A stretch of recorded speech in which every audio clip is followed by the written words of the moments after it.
elders, youth, women, delegates, leadership. You want to call the meeting back to order this afternoon? We got a full agenda, as I had mentioned earlier. And prior to the break, we had mentioned that you could find the live feed on, if you go to youtube.com, search for Chiefs of Ontario Live Now, that's where you'll find it. Some people are asking if we could post it on the screen. If we can do that, that'd be great as well. And we just need to remind you that if you haven't already done so, please register for this afternoon session so we kind of get the number of delegates we have in the room. And we'd proceed from there. So it gives me a great honor and pleasure to introduce our next speaker. It's always important that we include our young people in our sessions. And this afternoon, we're privileged to have Lance, one of the youth delegates at the Chiefs Ontario, to help us out this afternoon. So this is his first time chairing a big assembly like this. So if you could offer him some support and encouragement and be kind to him while he's doing his job, we'd appreciate that very much. So please, let's give a nice little good welcome to Lance.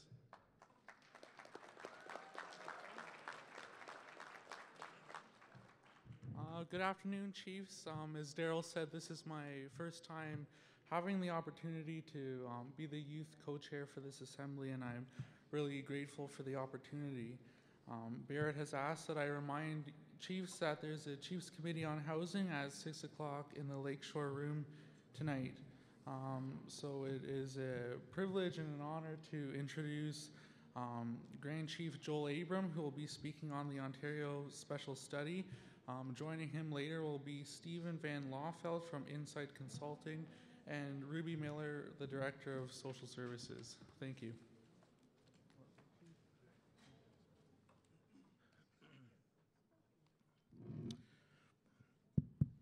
Sagala Sagwegi, Dawasla get ni young gets, Otayuni, never get a lodo, when you da aga, then we're going to Joda. Wagatanuni, Jisanguk, when he's lad. So, my name is Joel Abram, my HST name anyway. My Oneida name is Dewansluk from Wolf Clan from Oneida Nation, current Grand Chief of AIAI. I also like to wish Lance a very happy birthday. My understanding is his birthday, was it yesterday or something? Yeah, so happy 18th birthday to Lance. So we're going to do a paddling after this afternoon sometime. I'm just kidding. No, we're not. But he's my friend on Facebook, so that's how I know. Anyway, so we're talking a little bit today about the Ontario Special Study. This is in relation to child welfare, and it's almost going to be a year overdue. We had some difficulties with that, as you may know, with our first contractor, so we have another one, and that's been working diligently, so we're working hard. So I'd like to also thank the Social Services Coordination Unit for all their hard work and making sure that we're sticking to our timetables. And our goal is, again, to have something that the Chiefs can have something substantial to look at and hopefully approve by the time the June AOCC comes around. So there's been several changes, as you know, at the Chiefs of Ontario, and one of them has been we now have a new social director, so she's very good, and I'd like to introduce her, if you haven't met her yet, Ruby Miller. So I'd like to introduce Ruby Miller, and she'll be introducing our consultant on this file, and then afterwards we'll be taking a few questions after Stephen's presentation as well. So yeah, we'll go, Ruby.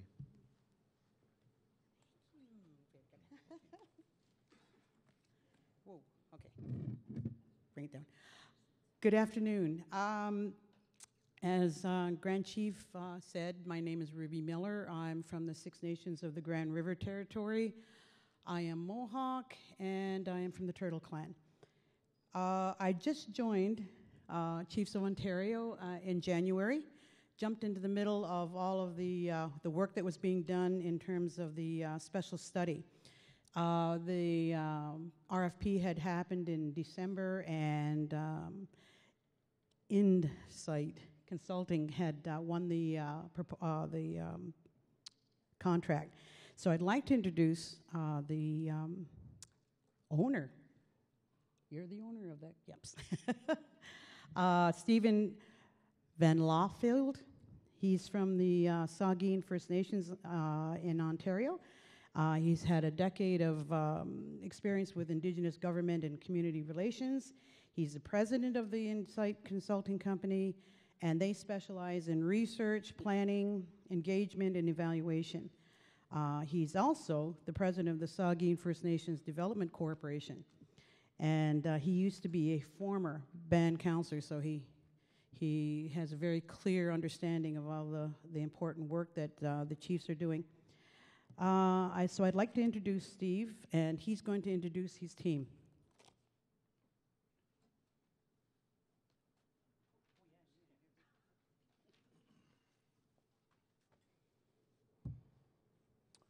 So, miigwech Ruby, miigwech Grand Chief. Hopefully those paddlings are just for birthday people and not for consultants, but we'll see how it goes over here. So,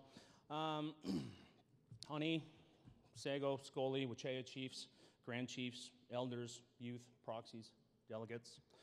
I want to begin by acknowledging the traditional territory of the Mississaugas of the New Credit, on whose land we are gathered here today to discuss improving outcomes for Indigenous children, families, and communities. This is an important issue to all of you, and it's an important issue to me as well. I also want to acknowledge the Eagle staff and all the sacred items in this room. So as Ruby mentioned, my name is Stephen Van Lawfield. I am a member of Saugeen First Nation and president of Insight Consulting. And so my team and I are here to provide you today with an update on the Ontario Special Study.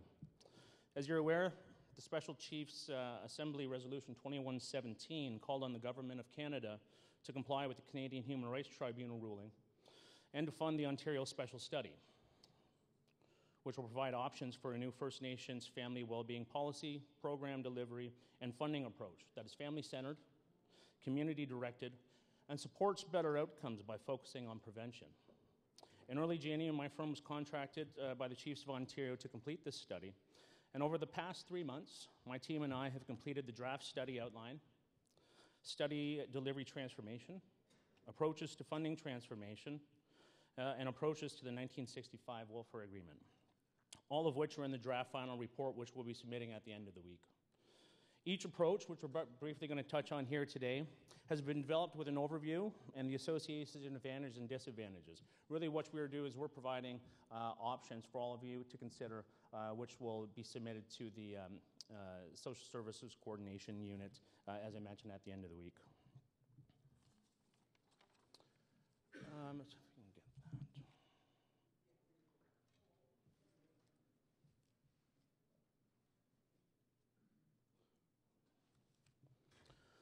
that. By way of an update, our work has been guided, informed, and supported by the Social Services Coordination Unit technical table, and progress reports have been submitted to them on a bi-weekly basis, and we also presented an update to the Chiefs of Ontario Funding Formula Committee about 4 weeks ago. So I just want to take a minute to acknowledge all of the hard work of the project team and the technical table and the support of the Chiefs of Ontario. We've come a long way in 3 months. And I think everyone should be proud of the hard work that this team has put in over the past several weeks. So miigwech. I also want to preface that while we're here today to provide you with an update on the study, what we have done is provided a series of options for transformation. And the next step in this process, from our point of view, will be to submit the final report to the Social Services Coordination Unit, who will review the draft final report and make recommendations to the Chiefs Committee on Social as to what approaches might be most appropriate to recommend at the Chiefs Assembly in June. I also want to note that there is a need to do additional work that will need to be completed beyond the scope of this current study. Work that will be necessary to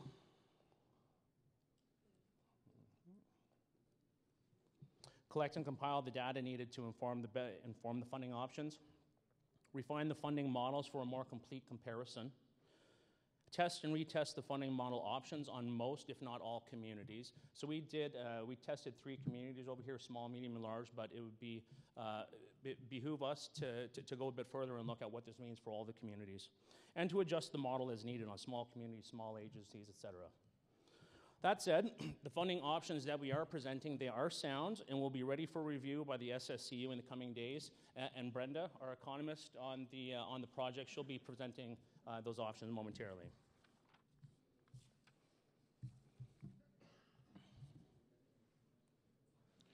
So the process that we took to complete the study began by reviewing the information and data that was available. This included a document review, a literature review, discussions with the technical table, and a scan of other information that was available. And we also received information that was publicly available and provided by both the federal and provincial governments. From there, we synthesized the findings, which enabled us to identify the new model for system delivery, including remoteness, identify suitable funding model options, and complete an assessment of those funding model options. Overall, the special study will support systems transformation, and we use that term system transformation deliberately because the options we are proposing are designed to do just that, bring about systems transformation, not just merely program and systems delivery. The special study will support First Nations self-determination and jurisdiction. It can result in a new funding relationship and formula, and we say new fiscal relationship because it's not dependent on a contribution agreement year over year. It's based on a new funding framework and model. It will result in improvements in First Nation determinants of well-being. It will support language and cultural revitalization, which members of the committee wanted to make central as we were going through this process. It will provide for youth participation and transformation, children and family well-being services and supports, equitable human resources and capacity, which we know that is a major issue within communities, and also lead to improved information governance and system performance and resources and capacity.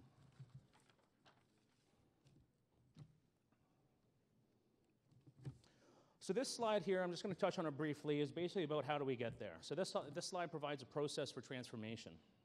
Each community works through the process at their own pace based on a comprehensive needs assessment.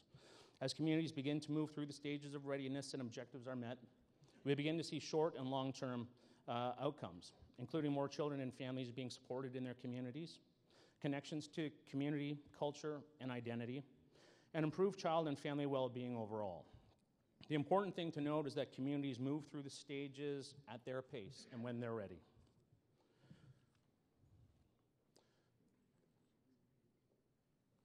So regarding the 65 agreement, we also work with OKT to discuss options along with their associated challenges and opportunities.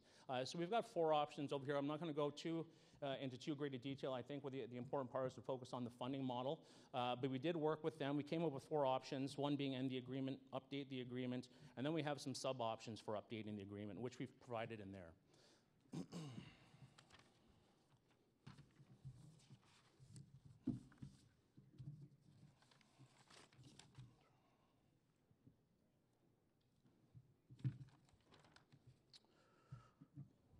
So, and again, we'll be providing these options in more detail to the SSCU for review in the coming days when we submit the draft report. So that's kind of a brief update on the process that we took over the past several months to get to where we are. Now I'm going to hand it over to Brenda Spotton-Visitano, who's a professor at York University in economics, and she's going to get into the meat of the funding formula. So, Brenda?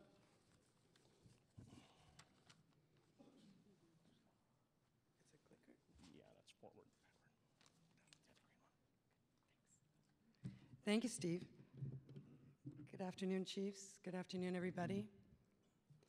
I have an opportunity, thank you, to take you at a very high level through the funding options as we are approaching it. The key takeaways up front are that secured funding respecting the First Nations jurisdiction requires some form of a nation-to-nation agreement. This we're getting from the OKT review of the 1965 agreement. Another issue, as we'll see in a subsequent slide, is that consolidating the funding at source is administratively necessary to be more efficient. It's currently the case that there are 34 different programs funding various child protection and child prevention programs in community.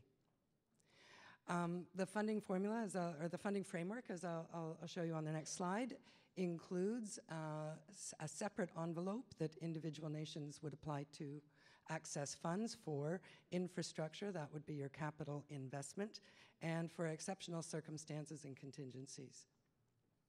What we want to focus on, however, are the funding model options for the operating costs of the child protection and child prevention services. In what we are doing here is to frame two sets of choices, two sets of options. One is to take you through the options of the funding framework itself, the structure of the funding framework, and then a subsequent set of decisions would be for the nations to decide on the exact, precise weighting within a given formula. What's important to illustrate up front is that there will be inescapable trade-offs in choosing between the different structures of the funding models. We'll see this very briefly as we go through the presentation. So the overall funding framework includes, first, to secure the funding at the source with some form of an agreement. And there, one of the sources of the problems that have been identified throughout the literature, throughout many studies, and certainly by the folks around the table advising us, is the need to provide an escalator clause for inflation. We do need, as I've previously mentioned, separated and consolidated funding envelope for First Nations for a whole host of reasons. The envelopes that will address the one-time only types of expenditure, infrastructure costs for things like new capital investment, are separated from the funding formulas. The funding formula structures that we'll introduce today are three. There is a full cost recovery, bottom-up approach funding structure. There is a partial cost recovery, covering the highest costs of child protection and prevention in a funding model that involves a complex funding formula. And then the third option will be a flexible and transparent funding model that is very simplified as a funding formula model goes, and it will, in the presentation, mirror the OFNLP formula. This is a brief summary of the funding model options. We'll go through them in more detail. The funding model option that is complex is designed to mirror the current Ministry Child Welfare Child Protection funding formula. This will allow a comparison with that funding structure with the OFNLP structure that is a simplified formula funding model. The alternative is a different funding structure that goes bottom up, and we'll take you through that in just a minute. This is a picture, just a visual image, of what the current funding structure between Canada and Ontario and First Nations looks like. The point is that there are many different rays coming from Canada and Ontario through a variety of pots, 34 different programs to all the different First Nations. This can be improved upon simply by consolidating the source of funding. This slide highlights of the various problems that we have heard and we've seen addressed in previous studies. The various problems require different solutions. The funding models will address some of those solutions. Some of the problems, like the inflation, the absence of an inflation escalator, needs to be addressed at the agreement, not at the funding model. So let me just walk you through the three different funding structures. The first one we look at is a bottom-up approach. This is a full cost recovery. It would work that each community would identify their funding needs. These funding needs would be aggregated to determine the total funding envelope to fund all child protection and child prevention services.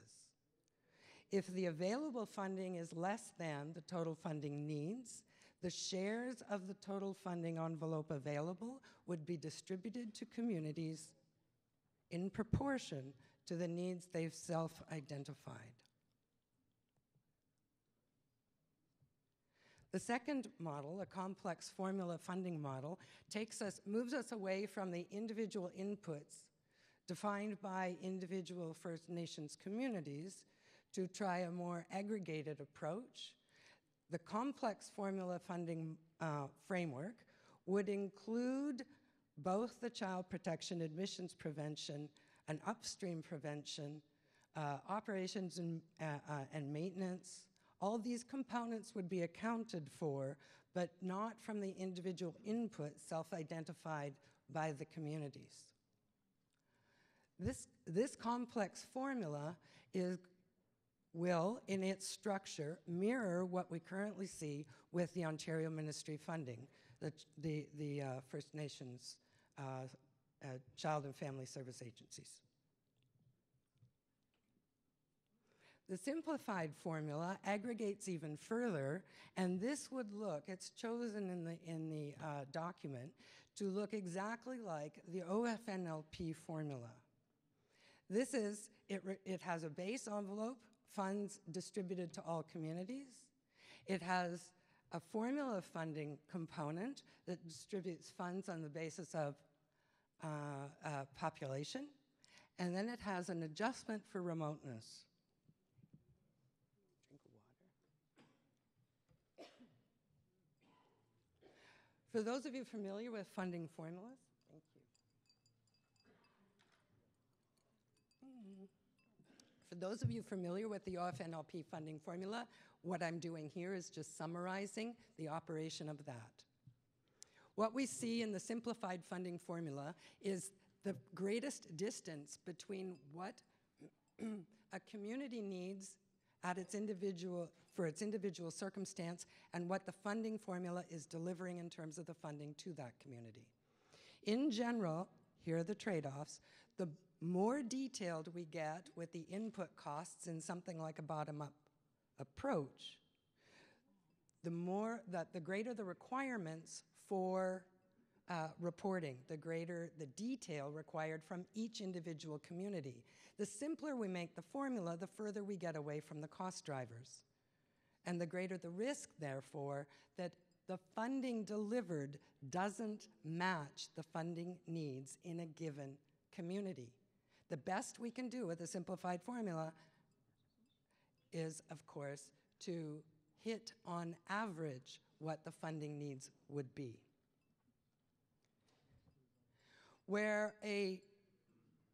I'll take us back in a minute, where we use something like a simplified funding formula, we need to identify, of course, the ways in which the remoteness quotient or the remoteness funds are going to be distributed across communities.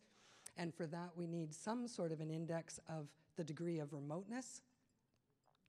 The current options, of course, the common ones are the new StatsCan remoteness index, the NAN remoteness quotient, and the band support funding. These are the most common of remoteness index options. There is as well an Ontario Medical Association Rurality Index, which measures the degree of the distance and the cost to a hospital. However, that index is not calculated for First Nations communities. The other aspect, so remote communities are also most likely to be communities that have deteriorating housing and lower employment, and these sorts of characteristics are represented in the Statistics Canada Community Wellbeing Index. So what I've done with the funding model options is to adjust the populations by a community well-being index that amplifies the effect of being remote or having deteriorated housing. This, of course, if you're familiar with this index, the well-being here is not well-being in a First Nations context. It is well-being, as StatsCan defines it, housing, water, safe water, employment. All right? So the Community Well-Being Index and the Remoteness Index are the adjustments to a formula that help to bring the formula back to return the differences in community costs. So it all can get quite complicated, of course. I just want to flip backwards for a minute. You're not going to be able to read the spreadsheet? Oh, okay. There we go. You won't be able to read the spreadsheet. What this does is just give you a visual image of how we're going to go about, how we are approaching the comparison of the funding structures. So we have 3 communities, as Stephen has mentioned. One is a small remote community with low-quality housing stock and relatively high unemployment. Second community is of medium size. It has relatively high employment, relatively an adequate capital stock.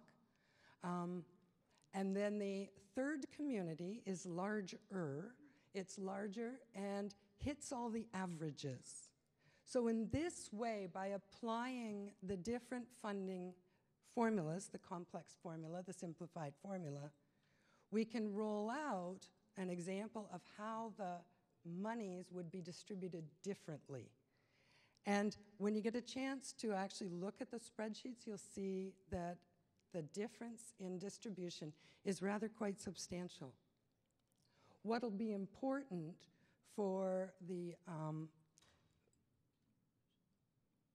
deciding group will be to identify the preferred funding structure, bottom up, complex, or simplified. Within the complex or the funding or the simplified funding structure, we can then play with the percentages. So if you prefer a simplified funding formula, we don't need to go with the OFNLP ratios. We can change those proportions to determine different funding options. And that's the highest overview of a very complex and technical topic. Thank you very much for your patience.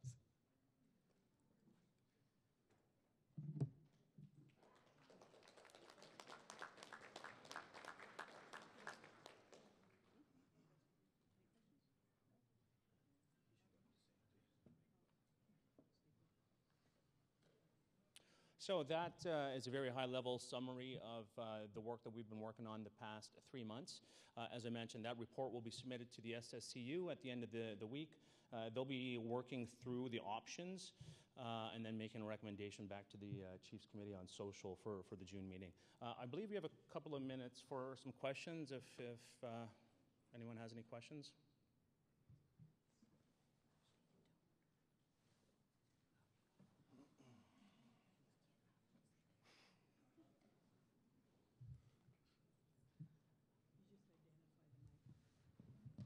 Go ahead, Chief. Number 4. Hi, Chief Johnson, Serpent River First Nation. 2 questions. One is that I didn't have a chance to look at the formula, so I'm going to have to really look at that. One of my colleagues brought up the issue of language, that there was nothing in the language. And the second issue for me is, and we did say this at previous assemblies, that if you're going to tackle the 65 welfare agreement, we must remember that child welfare is not the only program or service that's under that, and the concern in the other areas are we going to make sure that we have maintained the funding that is there, or not, if not, increase it? Because we're talking about child welfare, and so once we start talking about the 65 welfare agreement, we're talking about other items as well. Yeah, thank you for your question. Regarding the language, I think the benefit with this is that a pot of monies based on regardless of the formula would come directly to the communities, and then they would distribute how best they saw fit. So this is really community controlled, community directed, focus on prevention, and then those monies are applied wherever based on that needs assessment I talked about and best the supports that communities would need, that you could direct those dollars directly to. That's not dictated through any of these formulas that we have. In terms of the 65 welfare agreement, absolutely. I agree that there are a number of other pots under the 65. However, in terms of what we were looking at, was only the child welfare portion. So the rest fell out of our mandate, and some work will need to be done, but we've provided, I think, some pretty strong options in terms of specifically the child welfare formula under the 65 that the technical table can look at and provide some additional recommendations. And I think also OKT is here tomorrow or somewhere on there. But all that information will be provided to you as well as your technicians for further analysis. Number 2. Thank you, Chief Shining Turtle. The issue that I want to talk about is legacy issues. A lot of the descriptors that you've described are legacy issues that we're dealing with in our communities. Our communities is not immune to that. And my question, there's a plume of these issues that are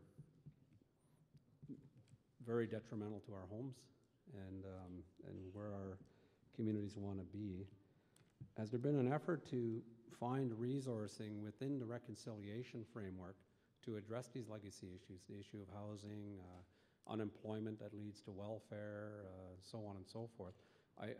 There's a lot of talk about reconciliation, but no language that says how do we attack the legacy issues, the plume that's left in First Nation communities as a result of the consequence of the 65 welfare agreement, inadequate education, inadequate access to jobs and employment, discrimination, blatant discrimination, things of that nature, education. There has to be a legacy fund that comes out of reconciliation that deals with this, because I don't think it's going to come forward from rolling around the 65 welfare agreement, because that's part of the plume. It's part of the problem. So my question is, how do we move the conversation to more of a reconciliation framework based on the relationship of nation to nation than it is to be playing with some of the, like a formula? That's what I'm interested in hearing about. Or are we just walking away and this is a clean slate and we're saying, okay, the legacy issues that we have in our communities, we're stopping and we're moving forward without it? Thank you. Okay. The thing about the Ontario study, and that was the chief's resolution that directed social to deal with to hire a consulting company that would develop models around service delivery for child welfare, but as well to develop options for the chiefs to consider in terms of a funding formula that would better suit the communities. In terms of I think the bigger picture that the chief has brought forward in the reconciliation issues and the legacy issues, it's something that's not quite been dealt with because that wasn't the focus that was given to us, but we will. The SSCU can start looking at the legacy issues. Right, Zachariah? I mean, that, and Joel, yeah, Grand Chief's going to speak. I just want to say you're absolutely right about all those legacy issues. And my understanding is that, we have other processes underway to address some of those. Everything is holistic, though, in its view, right? In order to have healthy children, you have to have a healthy family. In order to have a healthy family, you got to have those basic things in life that you need to have, which is, safe drinking water, safe housing, and access to services that other people take for granted. And I think that this is just one small part of that. But it is, I think we have to take a more holistic view and keep working on those other areas because they all affect each other. And this study is not meant to be an end-all be-all for that. But for sure, those other legacy issues will impact the success of the funding models coming out of this special study as well. So although it is limited in scope, we do realize, and I think the government does too as well. Minister Philpott when she was there, she did recognize that those legacy issues were part of the big picture. You know, we've had too many kids. Government underfunds us for housing and safe water, and CES comes along and says, we're taking your kids because you have no good housing and safe water. And so, you know, I don't know how much of that was intentional or not. I think some of it was, but definitely for sure, those are the issues we have to tackle at the same time. So, yeah, thank you for that comment.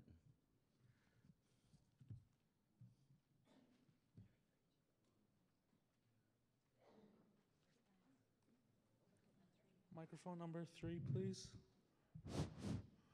Hello, my name's Tom Brissett. I'm representing the First Nation veterans. One of the things that was mentioned was legacy issues, and I think our First Nation veterans have had legacy issues since this country, since it was created. We fought so this would be a country. They call it Canada. Trump land's called the United States. And in Trump land, the treaties are honored over there. Over here, they're not. In the Trump land, they do what the treaty says according to their laws in the courts. Over here, they don't, and we're stuck under the Indian Act. It's legislation that they made that trapped us. And we're talking about something here that is very small. It's a small part of what they did because this is our country, and the United Nations, that's the nations of the world. They all recognize we're a nation, and Canada has to put that back right. They did it in Australia. They withdrew their policy against the Aboriginal people there, and they ended the apartheid system. They did it in New Zealand. These are Commonwealth countries. They pulled that back and they give those people power. Over here, they just let us manage their programs. They don't let us become nations. If so, where is our gross domestic national product? We need that, and we wouldn't be begging for nothing for money. We would be talking strictly governance matters that affect our people, not fighting over the peanuts that we do. And every chief I heard in the 30 years that I've been coming to these assemblies have all said the same thing. Why do we keep doing this? And we keep doing it because this is all we ever learned how to do. Follow the Indian Act. Follow the provincial government. What happened to them following us? We have a say too. And I think it's time we notify federal and provincially, both these government, we want a rightful place. Not we want a rightful place in child welfare. We want a right place in everything that impacts our people. Because in our country, in our communities, you know, they all have paved roads and street lights. These things come from our benefits. These are what our people give to this country. They're living like this because of us. Notice we have dirt roads. We have crummy water systems. We have lousy education systems. They've got the best. That should be the same for our people. Not any less. Not any less. And that's the reason we got to tell them repeatedly every time we see them. This is a message. This is the voice of our people. They want their rightful place in their own country, because we're looked at like we don't even belong here. You know, our veterans, they had to enfranchise. They had to give up their right to be Anishinaabe. And my family, if I had one, they all lost their status too. And when they come back, well, the government done a good thing for me. They give me my status back if I wanted it. But for my family, no. Their Bill C-31, they go through a different process. Why is that? That's the most damaging thing you can ever do to a veteran who comes and fights and offers his life for you. Not just, I'm going to come and back you up in an argument. I'm going to fight and I'm going to die, whatever I have to do to make sure you win. That's what we did. Anyway, I want to respect your time limits here, but there's a lot to be said about Canada and what we don't have. And we got to learn our young people. Time to fight for these things. Miigwech. Miigwech. Miigwech, everyone.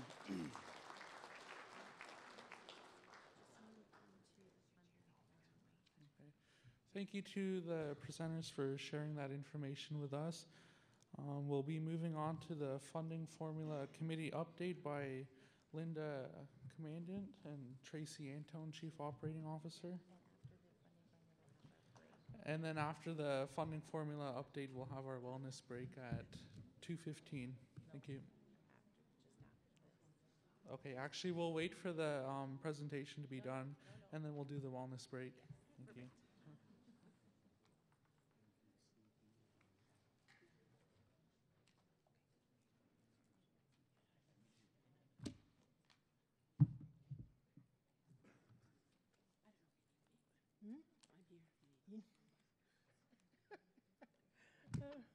Are we going to have our presentation loaded?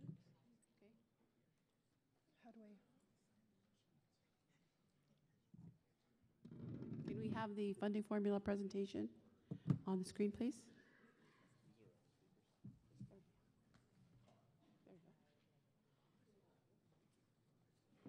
Thank you. Good afternoon, everyone. My name is Linda Commandant. I'll be making the presentation today. We've been working with the mover and seconder of our resolution, which is Chief Peter Collins and Chief Jessica Hill.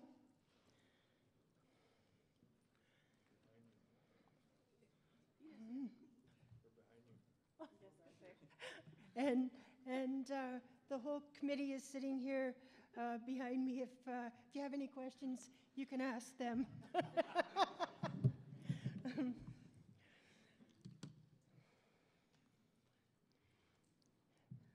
So in terms of the background, there's never been a Made in Ontario formula for distribution of program dollars. And so as a default, the chiefs in Assembly have agreed to use the OFNLP 2008 formula with some adjustments for large and remote First Nations. The OFNLP 2008 formula is for First Nations to spend on the approved purposes as they see fit, and it never was intended to be for distribution of program dollars. So in terms of what we've been doing, Resolution 5718, which was passed at the Special Chiefs Assembly last November, established a this committee to look at a permanent approach to funding formulas that is fair, equitable, and socially responsible. We've also met with the folks that are working on the Ontario Special Study, thank you, to ensure that our work does not overlap.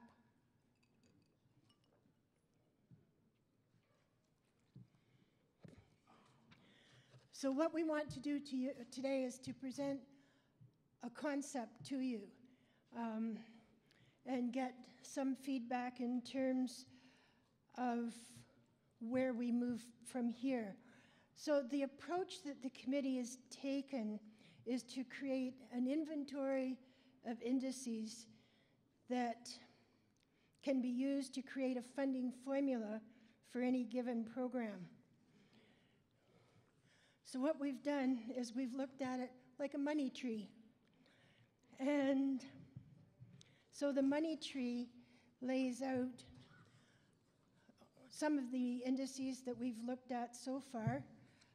We still have a number of things left to do, but what we've put on as branches or limbs on the tree so far look at base, look at flexibility, look at northern, travel, rural, with highway access, age-appropriate programming, social, cost of program delivery, remoteness, on-off reserve, population, urban, and special needs.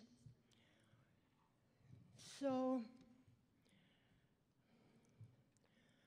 the concept is that when you know the program criteria, you can then go to the money tree and look at the branches that you would need off the money tree. They would then become the formula for that program. And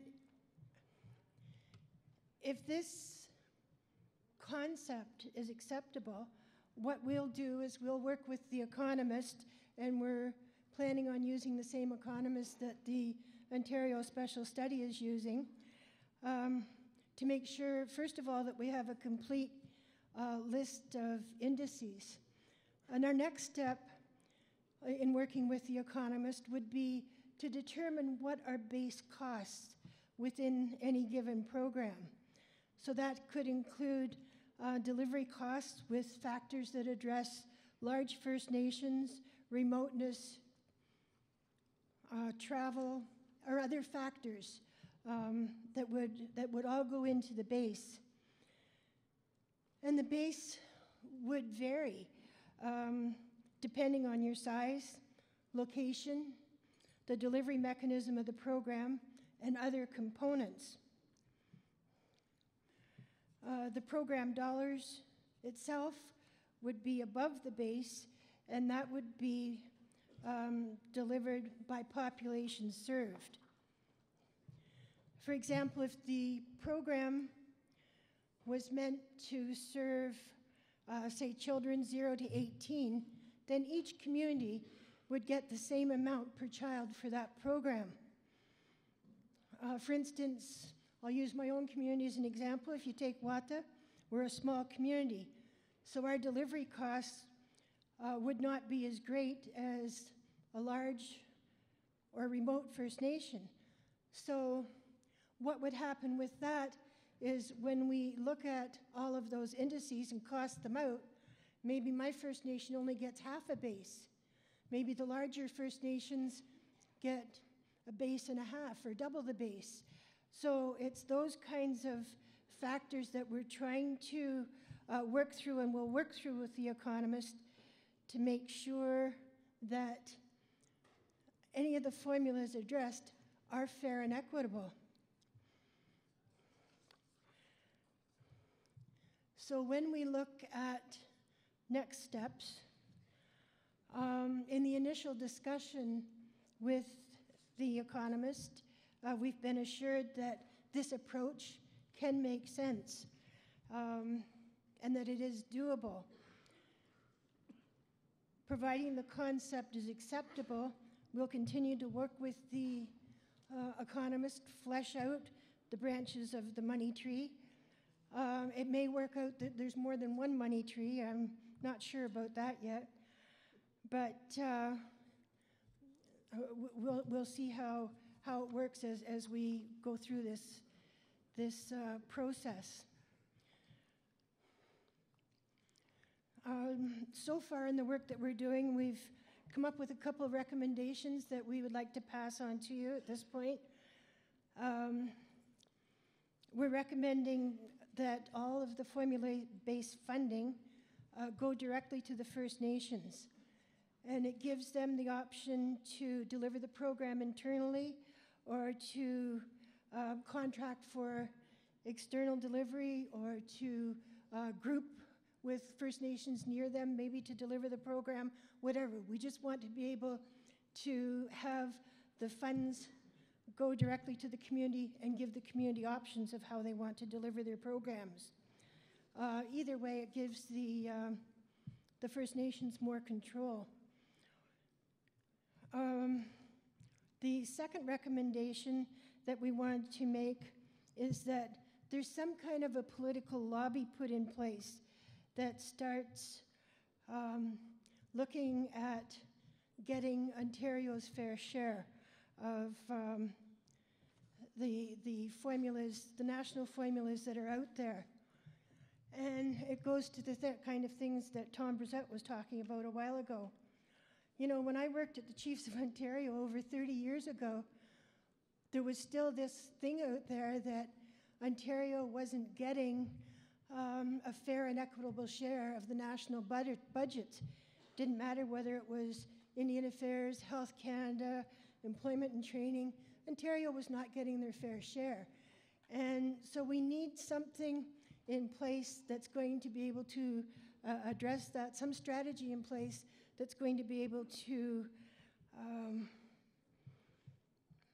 address that for the long term.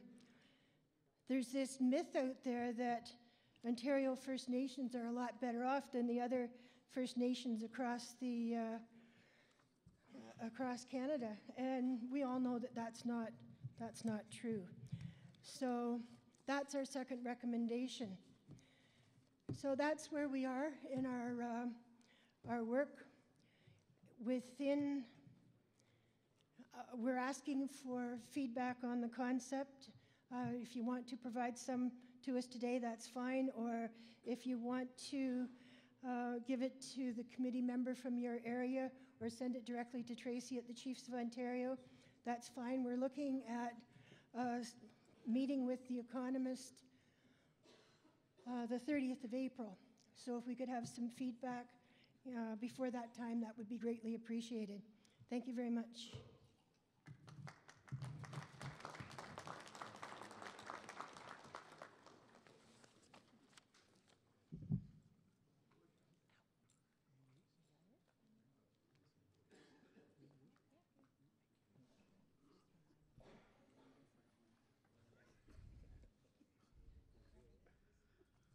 Regrets to the committee for giving us update. Floor is open for any questions that you may have for them. Any feedback or microphone number 1, please. Good afternoon, Chief King, Kiasagi and Schnebek. I just have a concern about the formula.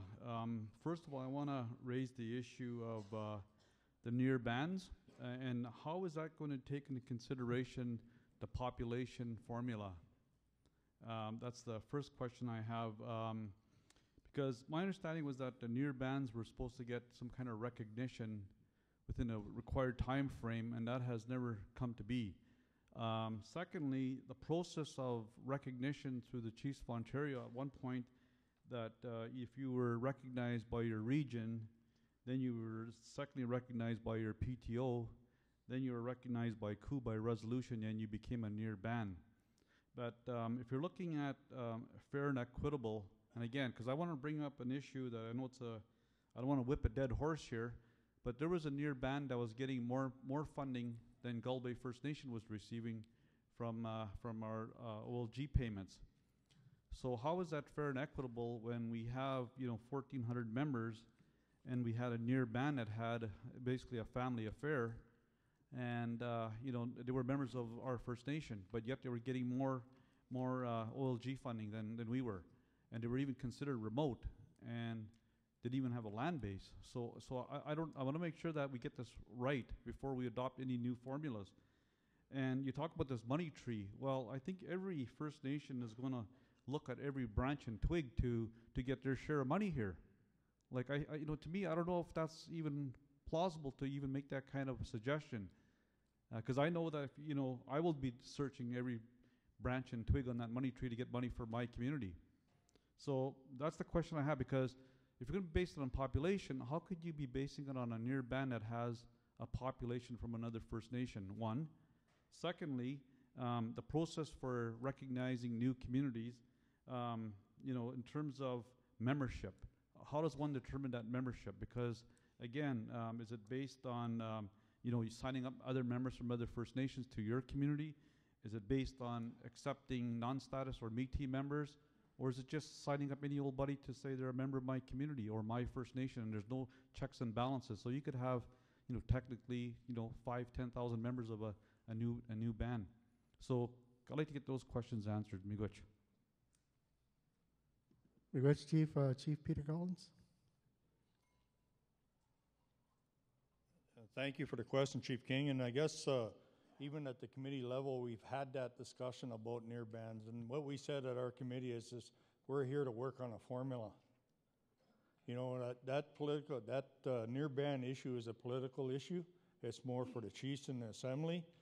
There's still a lot of work that our committee has to do on resolving a lot of those. And I think we need a clear message or a clear direction on how we deal with near bans in our discussion too as we go forward. So one of the things to answer your question, Chief, is that that is a political issue. It's not this table's issue. So I think we need a clearer message from the chiefs in the assembly.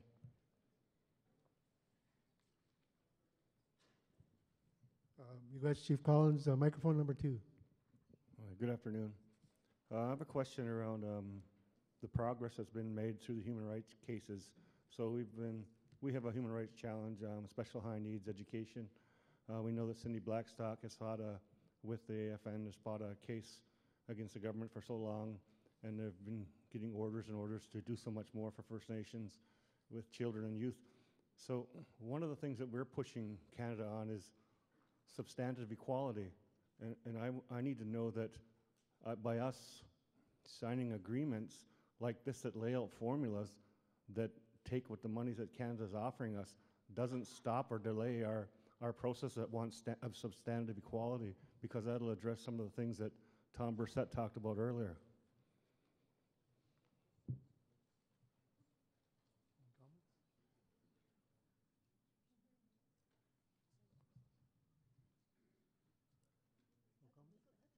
Miigwech, it's going back to the committee for reference.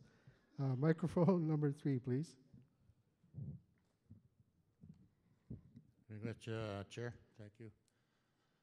I guess I just have to say a few words just for the sake of us saying something here. And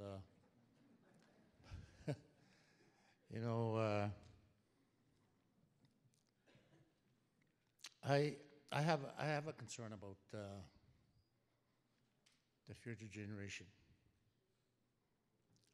And I mean, I've been around for a long time. I'm 73 years old. I consider myself as an elder to give advice and to spread the word that we're coming in very hard times. I think that the way the government is treating our First Nation people. I think there's something that we need to do a little bit more drastic than just doing this kind of business that we come to every year, not just Ontario. When I look at the people up north, it's a very critical situation where our people are dying You know, it's not just the word dying. People are dying up north because the lack of basic human rights, things that we need to have a good life, quality of life. You know, when you look at the your neighbors, southern neighbors, not necessarily the First Nation people, but non-native people, that things that they take for granted, you know. And there's something else that I see affecting our nations up north. I can only speak on behalf of Attawapskat, but sometimes I get to the point where I mention other First Nations, what I've seen over the years, that you know, the young people dying, you know, young people committing suicides. You know, it's a very hard thing to take as a leader when you see something happens in your community. It affects you. It affects the whole community for a long time. And healing is something that doesn't take overnight. It takes a long time. And it affects every community member when that happens. And I've seen other things too, like some of the stuff we talked about here, the basic safe drinking water. You know, why is it? What is the problem, okay? Why is it that we all have to drink something that's contaminated? Why is it in this country, Canada, you know? It's supposed to be a rich Canada. It's supposed to be a peaceful country where everybody's looking out for each other. That's bullshit. Excuse me for that word. And even the climate change. People talk about climate change. Some people call it a hoax, you know, just to get some people rich from that terminology. But our people up north are affected by climate change. You know, animals are disappearing. Birds are disappearing. Fish are disappearing. Everything else is affecting the lives of our people up north. Transportation, the cost of living, health, education, you name it. And we got to be a little bit more serious. And we always come up and say, the Indian Act is in the way. So why don't we look at the Indian Act? What is it that we're afraid of, you know? I remember one time, about 20 years ago, somebody said that we should just get rid of the Indian Act, abolish the Indian Act. But I remember somebody saying, hey, you got to be careful how you do it. And that's where it stops. And we keep talking about the treaty that was signed by our forefathers, still not being honored. So somebody mentioned about population, growing population. Yeah, that is another big problem that I see back home.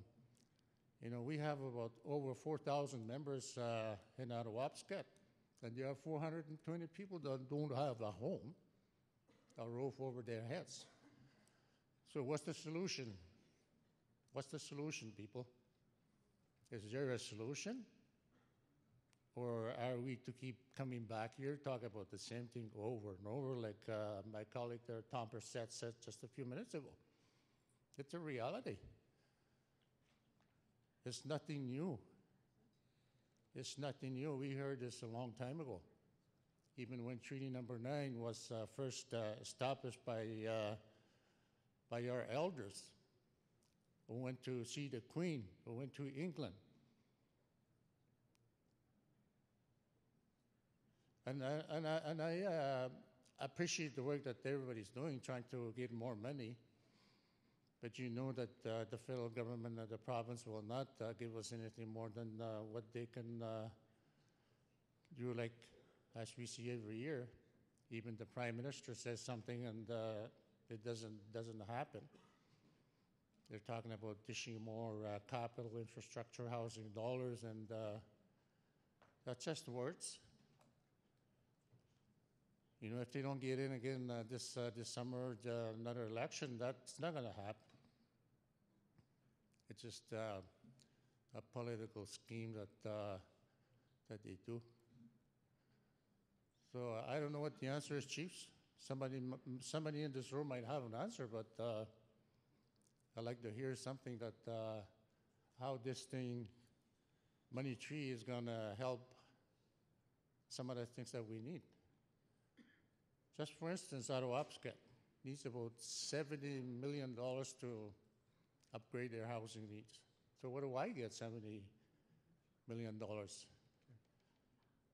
Sometimes we're tempted to negotiate with the resource development companies, the mining companies, because there's billions and billions and billions of dollars involved in the industry, in the mining industry. And then again, we said, no, don't destroy our land. So what are you going to do? You got thousands of young people looking for jobs, opportunities to have a better life, a good life. So that's my rant of the day, and sorry, it's just a little frustration. Thank you. Miigwech, Chief Gull, thank you very much, and always appreciate good words, direction, and again, your comments will go back to the committee. Any more? Microphone number 2, please. Yeah, Chief Shining Turtle. I was thinking about the money tree, and there should be a base that talks about reconciliation. The issues that Chief Gull is talking about is legacy issues, disrespect for their community on how they want to grow, and we've all faced that. Here's something, though, that we're all doing, and I'm included in this. We're normalizing it. We just think this is normal, and it's not. So maybe on that money tree, you should put normalization. So you keep turning to an economist saying, well, the economist will do it. We're normalizing. I don't have access to an economist, but I will tell you what I have access to. I see people every day that are suffering. We don't want to talk about that. I raised that at the Union of Ontario Indians, and nobody wants to talk about that. So what are we here to talk about? We're just normalizing. Normalization. Make it fit. We're not going to fix anything if that's the way we go. So we normalized Trudeau. Right? He came to visit. I saw pictures. Recently, they've been putting pictures up of Trudeau when he was visiting the Chiefs of Ontario, different places, and everybody was pretty happy. What's been fixed? Has respect been fixed? Like, really, what's been fixed? But we normalized it. What did we normalize? We never took them to task. Every time somebody wanted to speak up against the Liberals, we were all hushed. I was part of that group that was always being hushed. Oh, he'll fix it. Just give him a chance. We normalized it. And there are people in our community that just don't have an opportunity today, maybe to go to school or to have a cup of coffee that we all had this morning. We normalized that. That's all part of the mantra when we come to the Chiefs of Ontario. We have to have coffee. Somebody gets their lunch. We start putting our feet up. We're normalizing. That's not the reality of the community I come from. Lots of challenges there. We want to work on those challenges. We want to fix them at our pace. Put that on the money tree. Miigwech. Miigwech, Chief Shining Turtle. Microphone number 1, please. Good afternoon, Chief King, Kiasagi and Schnebek. I want to talk a bit about that money tree. Roughly about maybe 6 months, 8 months, maybe to a year ago, I got a call from an individual named Jerry Poulin. Some of you might recognize his name, some of you may not. He's a consultant that's demanding $1.2 million out of an agreement he signed with the Northern First Nation community, Cat Lake. And apparently, according to his version of events, he signed a contract with the band that entitles him to 10% of all monies he brings into the community. We all know about the crisis in Cat Lake, the severe housing problem they have there. I believe there was $12 million allocated to that community. Mr. Poulin had called me about 6 months ago, maybe a year, 8 months ago, and he asked me for some advice on how to help Cat Lake out. And I basically tried to help him help the community in terms of what steps were necessary to try to access funding for that community. And I'm pretty sure the community already knew how, but he seems to be taking credit for a lot of work that was probably done by somebody else.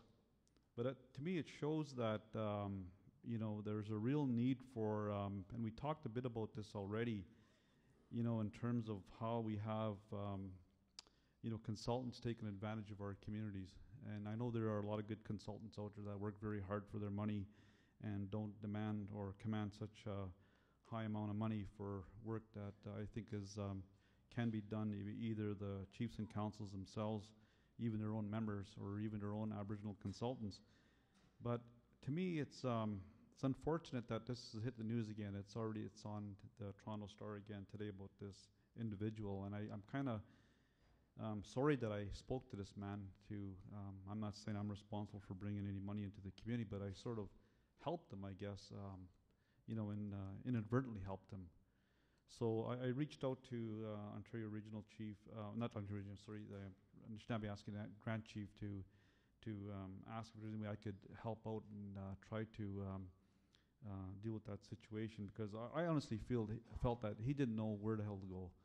And now he's trying to bank on some agreement that he signed with the chief and council. So, you know, again, I've talked to numerous chiefs, I've talked to people just in the general public, and they're very concerned about this, because it doesn't look very good for our communities when this happens, and somehow we have to stop this nonsense once and for all. Miigwech.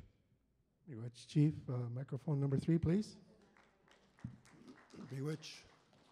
Deputy Grand Chief Walter Anibu Fanan. Prior to that, I was chief in my community for 10 years, and I recognize a lot of familiar faces in here, and I also recognize a lot of familiar words. I felt like I had to get up and speak my truth, the truth of our people, your people. Why I want to say is because a young man in my community said, "Are they going to hire me for a job this summer?" They should. And coming here, I was just burning up yesterday thinking about it. Why is it our people in our First Nations walk around, no jobs? High school students, students living on a reserve. And yet we talk about a money tree. Whose money tree are you really talking about? I come back from northern Timmins. Every day I see logs going by. It's not Anishinaabe driving that money tree. Mushtagojo Muniasek are driving it. Certainly not Anishinaabe. They're cutting our money tree and taking it away. All those resources. No chief should have to come and beg in here. No chief should have to come and beg to the government. Clean water, housing. No lawyer should have to try to rip off any First Nations to get a commission. Seamus O'Regan even said himself that money goes to housing. Why is it the First Nations of this very land? No. We are hurting financially, spiritually, mentally, physically, emotionally, in all the very aspects that make us Anishinaabe people. Time and time again, government people come to these rooms like this across Canada and make promises. Only enough to give us, not the complete package. As long as we're under Indian Act, they're going to keep us there, psychologically, mentally, physically, and emotionally. We have to do better, chiefs. National chief said, we're closing the gap. That's not enough. We must shut the gap forever, and navigate ours. So many chiefs I come here and seen different chiefs at different meetings, one time crying, help me in my community, bring my children back. And as we talk, they're still taking children. The reality is, where is that money tree? Where is that shown ya? In the Treasury? 10 years I come here as a chief and I hear government people tell us things, speak so eloquently. We give them gifts. Then we get new chiefs coming again. New grand chiefs, regional chiefs, national chief. And yet we are the very first people of this land. And yet who's really making money? Monies that are there for Anishinaabe people is putting not our people through college where it should be. It's putting those ones that are looking after us, their children, so they can go to the best colleges and universities and get educated and come and consult us here in these very rooms. Should be our people doing consulting and our lawyers guiding us. We are the First Nations people. I hear our elders talk, and it saddens me and I have to see. When the Muslims and Kokums, their heart is heavy, their heart is sad. That's not their vision in reality. The reality is when you see a little child freely running, knowing who they are, where they come from. The legacy of Anishinaabe Way is real, and we cannot allow Indian Act to contain us, to keep us in that box, because if we do so, you're leaving. All chiefs, all people and delegates, I say to you, you're leaving for me, my children and their grandchildren, the same talk I want to see happening 20 years from now. I had an individual come to the office and say, you guys are 20 years behind, 20 to 30 years behind. That was an insult. How dare you say something bad about our organization?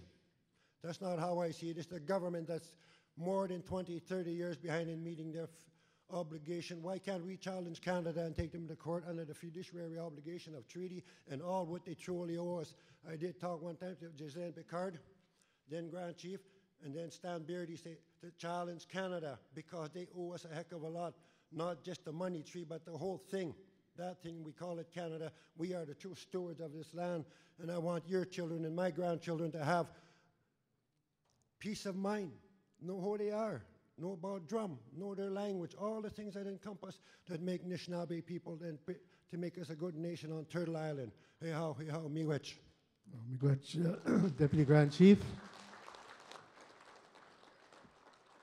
Just out of rules of the Assembly, on a point of order, just to have standing at our mics, we ask that those who are not the official delegate or proxy, that if you could find a proxy to bring you up to the mic, so if you want to speak, we want to encourage everyone to have a voice, but we just want to also follow what we've established here as well today. So kindly ask that for each and every one of us.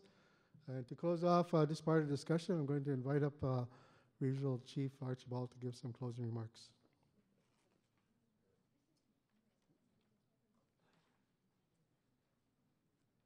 So again, thank you, Daryl, and thank you, Chiefs, for your comments. You know, and there's this task and this job that we have as a committee is not an easy one. And when we're talking about the lives of our young people in our communities and getting to a solution that's recognizable by all of us, and I think that's going to be a challenge. And the reason I say that is you look at when we had the casino funds and how we battled to get to a formula that was satisfactory to each and every one of our organizations and our communities. This is no different. This situation is no different. And our committee is looking at laying down a little bit of a foundation as to where we need to be on this formula. And getting there will be the chiefs mandate and their final say. So we made recommendations, and I think, and I'm not sure if Linda mentioned it earlier, but a recommendation that we have a special assembly to talk about this and take a couple of days and hack out all the issues and get to the bottom line that we can all live with. And I know it's not going to be easy. We all know it's not going to be easy, because when you get a cut here, you cut there, or you get add there, or don't get added, then it's going to be hard for you to accept any formula that's been put in front of you. So, but we have to work through it, and we have to talk through it and deal with issues that Chief King brought up and near bans. And we have to, that's not a decision of this committee. That's a decision of the Chiefs in the Assembly. So, I mean, there's still a lot of work that we have to do, but we're trying to lay down a foundation for discussion for the Chiefs, and hopefully in the coming months we get that all done. Miigwech.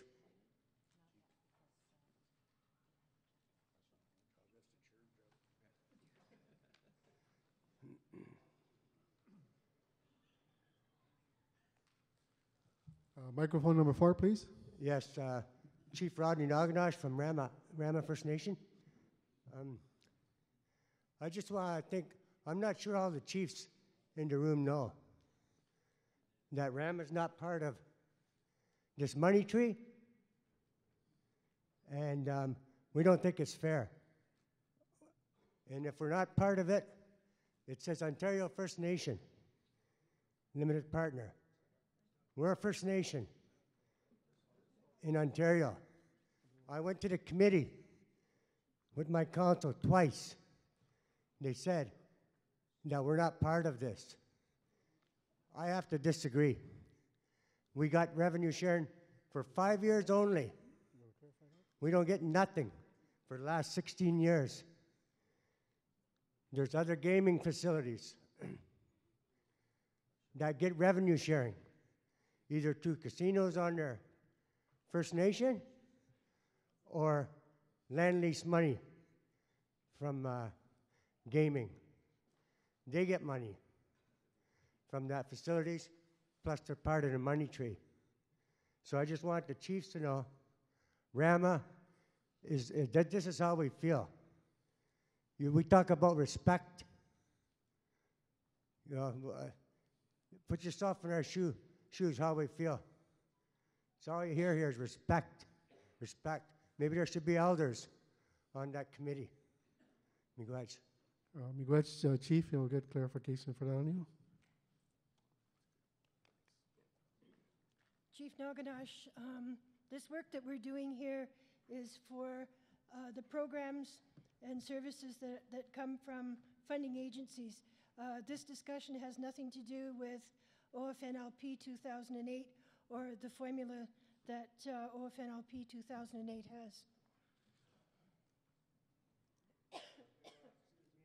Maybe I'm confused because we were never even allowed in these assemblies when you talked about this. We were kicked out of the room. We didn't know what the heck was being talked about.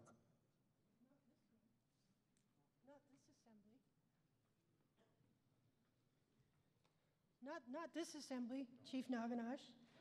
This is a Chiefs of Ontario assembly. Just when it comes to OFNLP assemblies, that's when we have them just with our partners. And as you know, okay.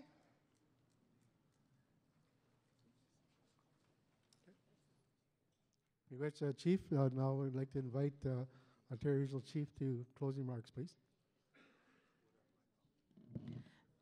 First of all, I do want to thank the committee for the hard work. I know you've been meeting. I attended one of the meetings in Toronto, and I want to acknowledge the hard work that this committee's done. So thank you for your time and your energy to the chiefs and the various delegates that are a part of that committee. This is always a difficult discussion because it's about funding and the fact that we are never funded quite enough, never funded enough in terms of government funding. So I just wanted to refocus us a little bit and just touch on some of the comments that some of the chiefs made. First of all, just to Chief Naganash, so there is discussion about the OFNLP formula in relation to this formula, but we're actually not talking about that particular formula. So I just wanted to be to let you know that you're welcome here and welcome into having this discussion and making comments that you need to make as a chief of your community. Chief King, in terms of the near bans, Chief Collins was very correct in that the committee is really just to look at those numbers. So just to take a step back, when I first came into office, the money for prevention dollars was being held up because there was no formula, and there was a lot of there wasn't an agreement on the best formula to distribute that fund, and people wanted to just go with the OFNLP formula. And so there were discussions with the government happening on what was remoteness. There was a lot of sort of side issues happening to try and get that money out the door. And so when one of the interim solutions that we thought we had was to add 15% on top to for larger communities and for remote communities. We later found out that that 15% was actually not on top, even though that was all of our understanding from that meeting in Vancouver. And so the work began there to really figure out, when we have a limited pot of money, how do we disperse that in a way that is fair, that is equitable, and really helps us to look at what are the factors that we need to look at. When we're looking at a child welfare formula, clearly we need to look at children. We need to look at children of a particular age who are in and out of that system. So that's what this committee has done, is come up with this concept of the money tree.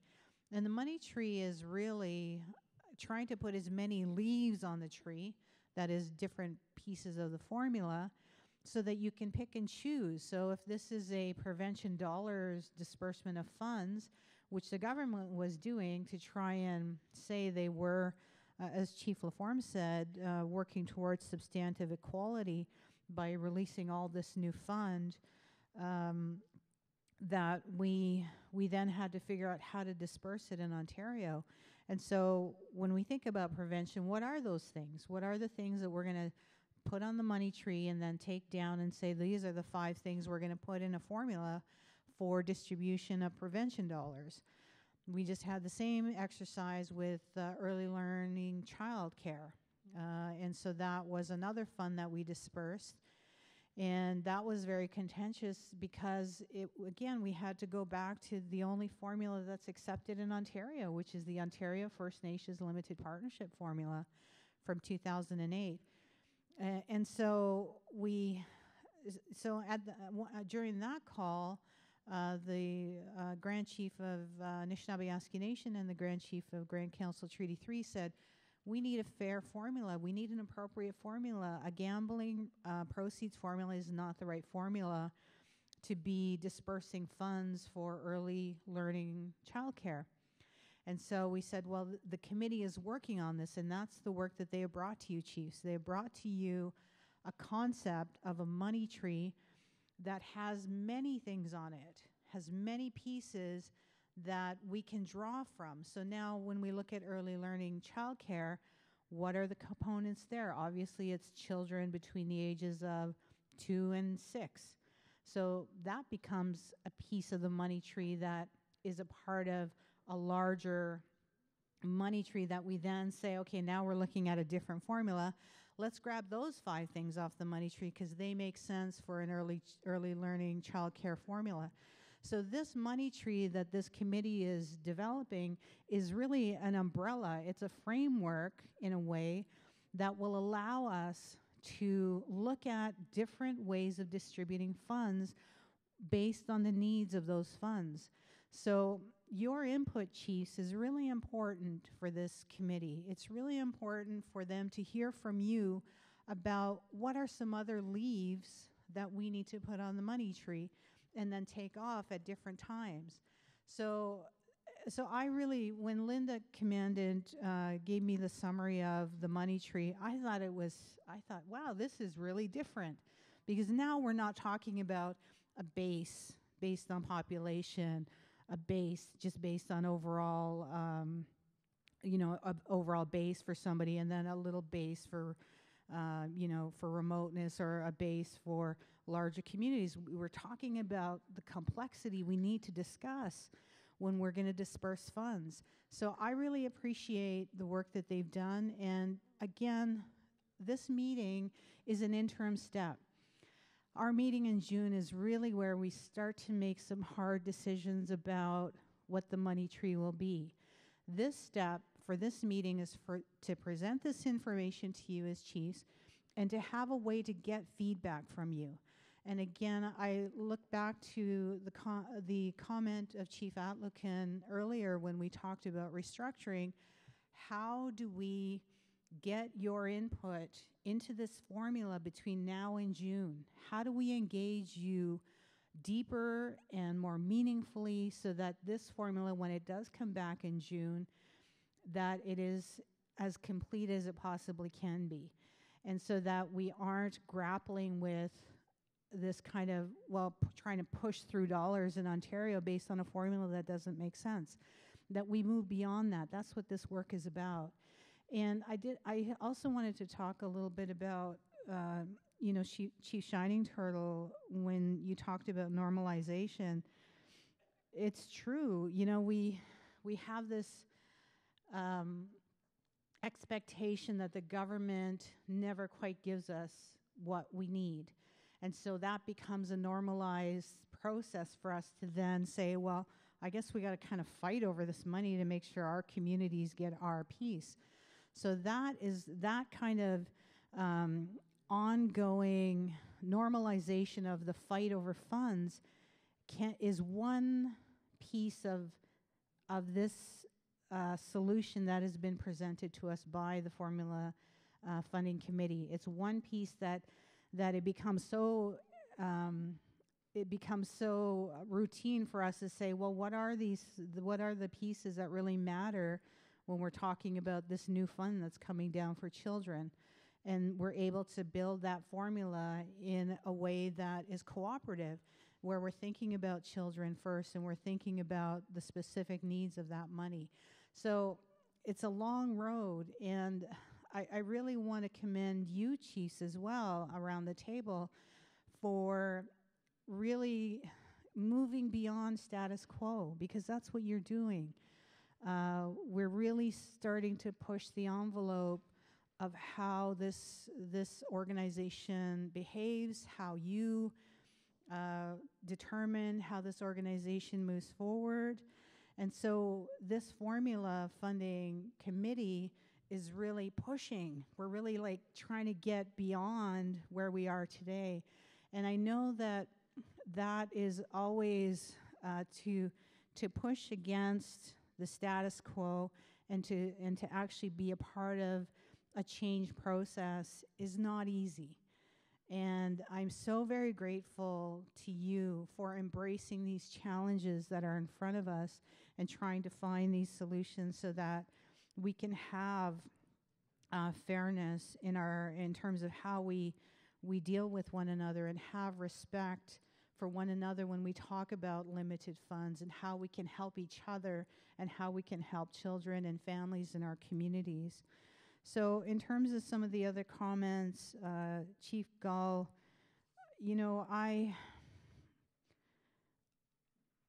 I think about the issues that you bring forward, and I hear you.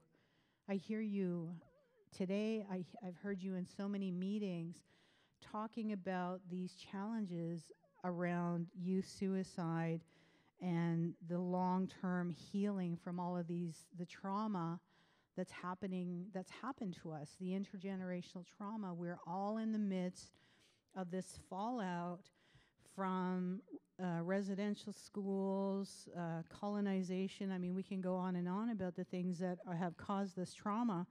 But one of the things that I feel hopeful about is that we are healing, that families are healing, that when we think about the difficulties that we're encountering, we can really see that we're not stuck, that sometimes these outcroppings of when we see trauma happening and being acted out in our communities, that is a part of the healing process. And it's difficult for us to go through that. And I just think about my own personal healing journey, that my healing journey hasn't been like this. It's been like, back and forth. It's kind of all over the place. But one thing I'm certain about is that I'm healing. That's one thing I'm certain about. And if I'm healing, then people out there are healing as well. So I wanted to leave that with you in terms of how do we move forward? How do we create opportunities for First Nations? I think a lot hinges on what happens here in Ontario on Thursday with this budget. And chiefs, at the end of that day, we're either going to be saying, you know, that we appreciate that the Ontario government is investing in our communities, or we're going to start to gear up for a great battle. And what that battle will entail is to say that this land is ours, that we have a right to benefit from it, and that we will no longer accept anything less than that. And so one by one, each community hopefully will engage in a process to stand up for what they deserve, for the resources and the funding that you deserve in your communities to have healthy, vibrant communities. So, you know, we think we're just talking about funding formulas, but we're talking about something bigger. We're talking about change, and I really appreciate the committee, and I appreciate your patience, Chief. Miigwech.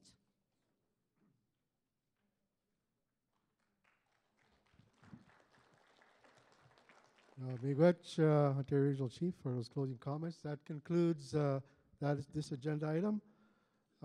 Before we go into a 10-minute health break, just a couple announcements. At 4 p.m., Treaty 3 executive dinner meeting will be held at the Britannia Room. That's at 4 o'clock. 5 p.m., NAN Caucus dinner meeting. That location is the Mavis Room. 5:30, Chiefs of Ontario Health Coordination Unit will be held in the Cawthra Room. And at 6 p.m., Chiefs Committee on Housing dinner meeting will be held in the Lakeshore. So those are some of the meetings that are coming up. And I'm open to invitation to come and have dinner with anyone that can accommodate me. So we're going to have a 10-minute health break, and when we reconvene, we'll be doing the carbon tax. 10 minutes.